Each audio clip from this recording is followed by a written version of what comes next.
over my time as I was aboard ship coming back because I got seasick. I had to either stay in my bunk or go on deck. It says to make a circle, so all the ones that have circles around, I know is what Sheila did. Pauline, you're being recorded. Yeah, now you killed my train of thought. So you were on the ship for how long? You were reminiscing about your Coming time back there. 5 or 6 days. I don't remember just how much. From 5 the and a half days. Philippines to Hawaii? Or are you talking from Hawaii to the States? Oh, it took us to fly from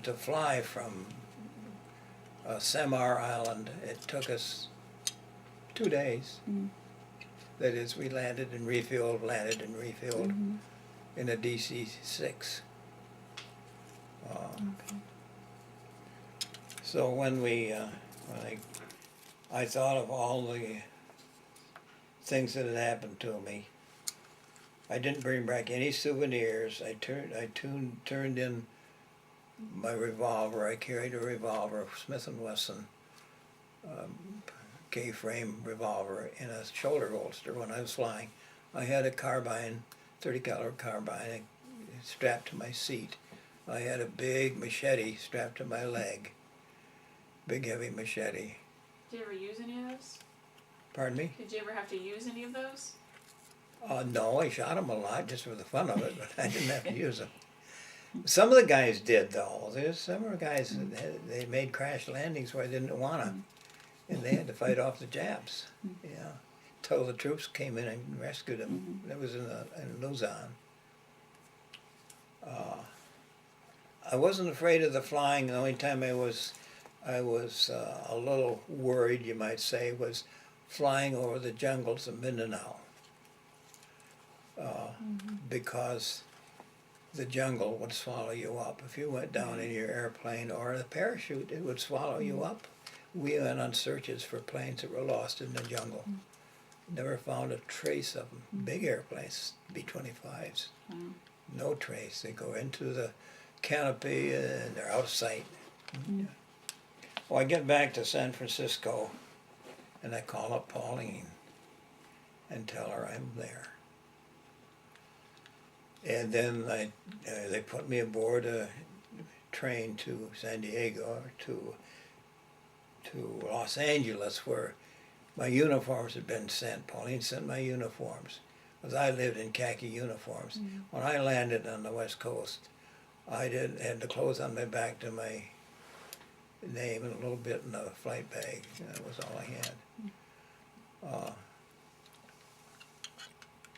So she called me, or I called her, and I told her I had to go to Santa Ana to pick my uniforms up at the preacher's house.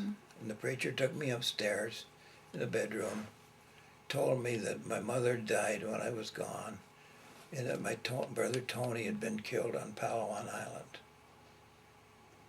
And I had tried to contact Tony on Palawan Island, but the Red Cross wouldn't help me a bit. In fact, the Red Cross was supposed to notify me of Mother's death, and we got our notification a year later in the mail. I suppose telegram in the mail a year later. Where had it been sent? What? Had it been sent to you overseas trying to find I you, or don't what? know. So I had this to face. Yeah, it's quite a shock. But I had a isn't it? real spiritual struggle that night. The preacher thought it would give me some diversion, and he took me to the mansion of Mr. Lockman, who financed the New American Standard book. And I stayed overnight there, and I had a spiritual struggle that night. But I hate to think what would have happened to me, which we had gone if I hadn't had the Lord. Because I always had my New Testament with me. I always read my New Testament at night. And sometimes they called me Sky Pilot. I never talked much about it. If a guy wanted to talk, I talked. Otherwise, I didn't talk. So I didn't care about souvenirs I didn't care about ribbons or awards. I just cared about getting home to mother and a new baby. That was the most important thing to Sure. me. Mhm. And that's a big part of my life because this is burned into my memory Right. because it was such strong stuff. Mhm. So then, when did you get home? How long were you in Santa Ana? I was in I was in Santa Ana I think only a day and a night, and I had plane reservations to fly home from Los Angeles. So I flew into the Detroit City Airport. I don't know if you've ever been there. It's right smack dab in the middle of Detroit, and it's still operative, I discovered. Hmm. And mother met me there with the baby. And that was quite an emotional time. Although I'd been through so much, I didn't have any uncontrollable feelings or anything like that. You used to holding it all in, huh? Yeah. But you and Mom had lived in Santa Ana for a while, hadn't you? What? You had lived in Santa Ana for a while. Before you went overseas, Oh yes, hadn't you before I lived there? went overseas, we lived in Tustin. Yeah. And I was at El Toro Marine Base. Mm-hmm.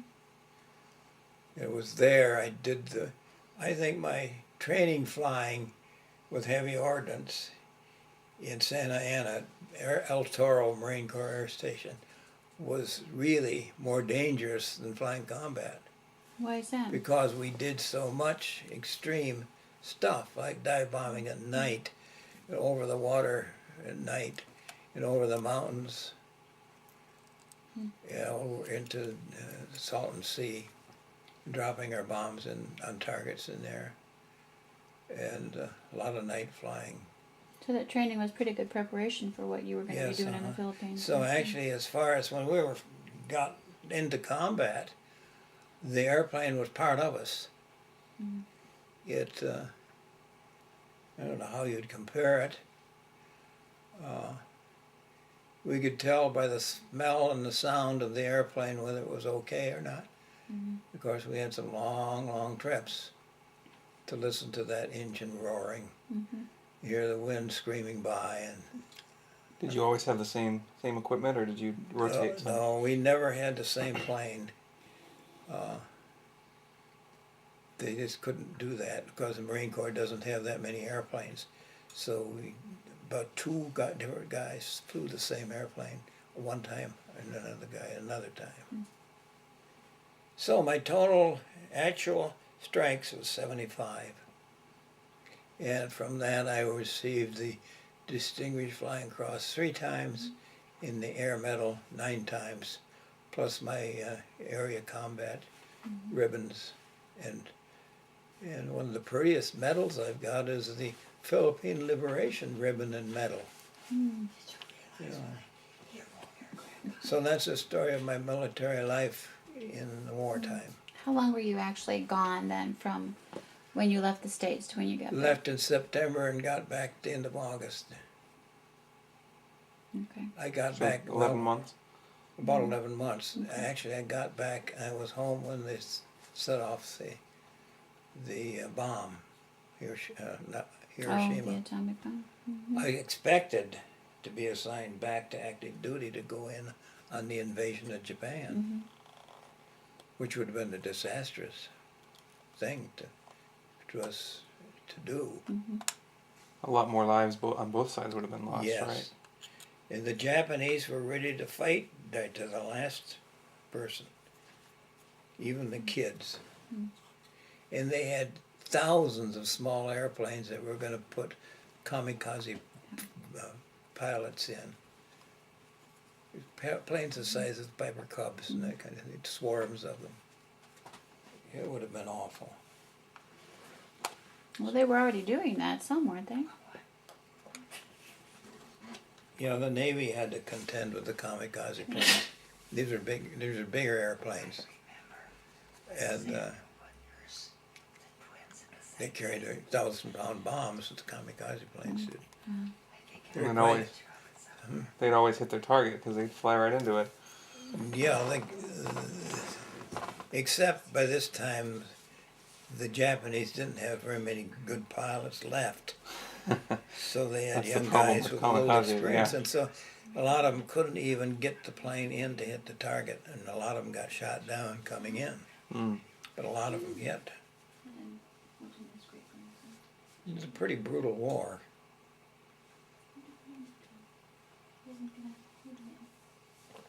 I wouldn't have missed it for anything. When I was a youngster, reading war stories back when I was 12, 13 in high school, I read stories about World War I thought, wouldn't it be great if I got to fight a war? Oh, that would be just wonderful if I got to fight a war. Well, I did. Well, Yeah. then you had to come back and rebuild our nation from. Yeah, we built our nation. Actually, it just had to switch from making bombs and airplanes to making cars again. Yeah. Rebuild our industry and our society and. A lot of our advancements were made because of the war in production methods and so on. I think, and then of course here comes Korean War a few years later, and I was in the reserve squadron at Grove Seal, Michigan, flying Corsairs fighters. Oh, you flew fighters then. I flew fighters then. Were you ever deployed? No. We were alerted just once for our squadron to move out, and then it was canceled. But I was trained. I retrained in AD Sky Raiders for the Korean War, and I actually was called up. I was actually on the draft to go to Korea. But my name is Zeller.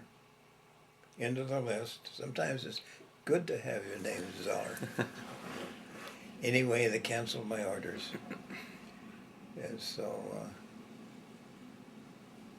Pauline and I left Pauline in Florida in our trailer where Grandma Jones was. And they had to hitch up the trailer, pull it all the way to California, set it up at Costa Mesa. And that's after my orders were canceled. But I had a committed period of time, 2 years, for the Korean War. So I had to keep going. So I flew everything I could get my hands on out there. And during the Korean thing, I flew the AD without any checkout. I flew the F-6F Hellcat without a checkout. I flew the TVF torpedo bomber without a checkout. I just got in it and flew it. Nowadays that's unheard of. So then, what was your first civilian job after all this? My civilian job was waiting for me. I was, what I did out of high school, my dad bought me a correspondence course in electronics. Well, in those days, electronics consisted mostly of radio communications, radio receivers and big transmitters and all that. So he bought me this course, and I ended up in Detroit, finishing up the course in the laboratory. And that was, of course, way before the war. And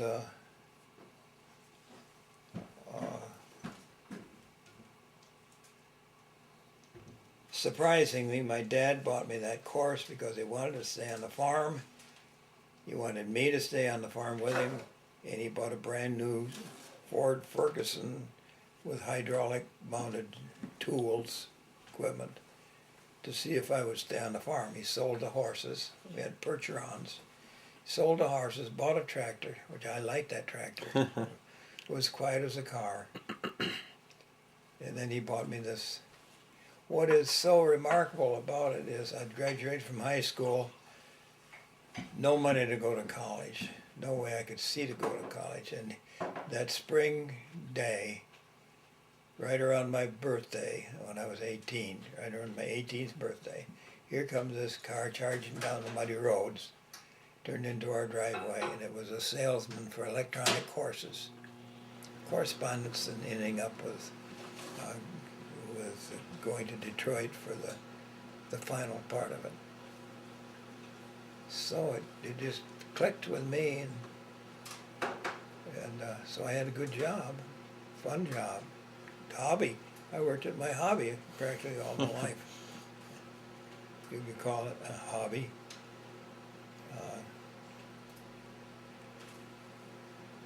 So it was fun. I worked on the farm all day long.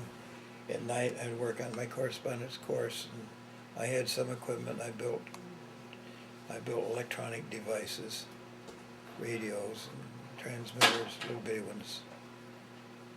I strung antennas from the big spruce tree clear across to the big elm tree, because in those days, radios were pretty weak on reception, and so you had to have a big antenna, a big one, long one.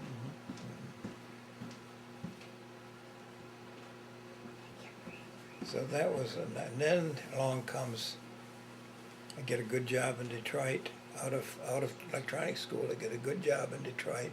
Who was that with? That wasn't with Weltronic Company, Weltronic. which was welding controllers for resistance welding. And I got good pay and quick advancements, and I was able to buy a brand new 1942 Chevrolet Sport Coupe. Brand new in 1942, but that was 46 or 45. No, I bought it in those days. The new cars came out on October 8th. GM cars came out, new model on, it was October 8th, 1941, that I bought my 1942 Chevrolet. Oh, okay. It was a going automobile. So that was before but that was before you were deployed. Yes, that was before I was single. Okay. That's before Pauline got a hold of me.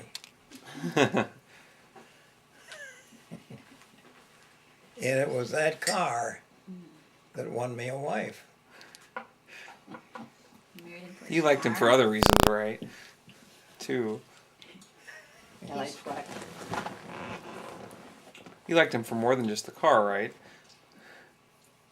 That was a beginning thing.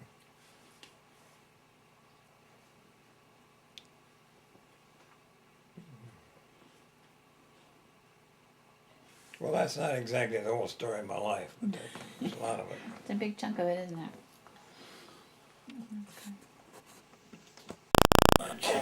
Well, that's what he does with me.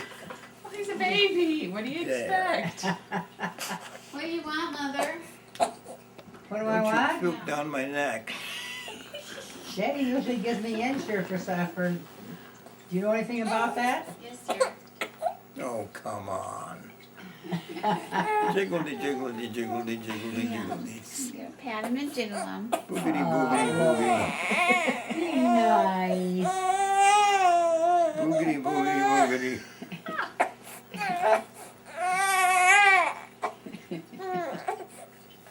Well, if you don't like me, Did you explain who you are? he doesn't know who I am. Well, talk to him.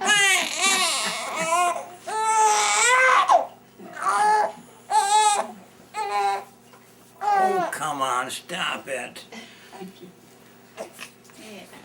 Yeah. Stop that. You are a privileged kid.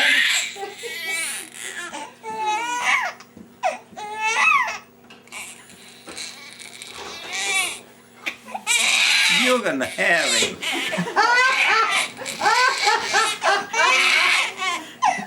We're not compatible. Daddy, you're so lovable.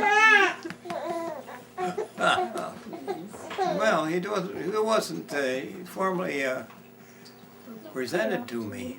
We didn't have a, This was a proper introduction? yeah, proper introduction. Dad, do you want some of this mixture? You must have pinched him or something. I never did a thing to him. Dad? I don't smell right. No, you don't. Now he smells like you.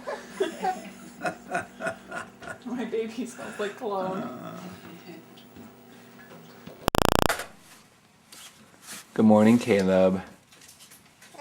How you doing? Look at that, he can make himself rock.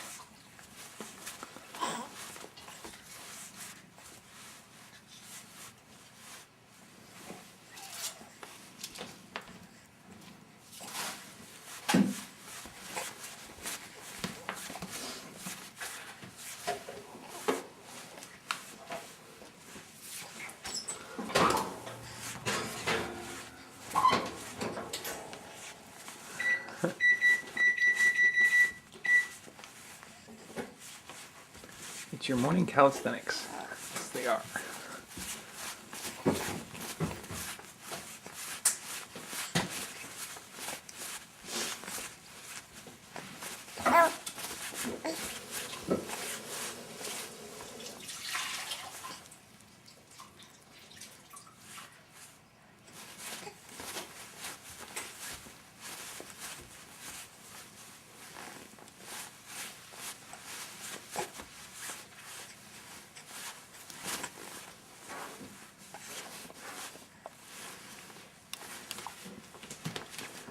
Can you smile for us? Can I tickle you? Come on. Go on, smile.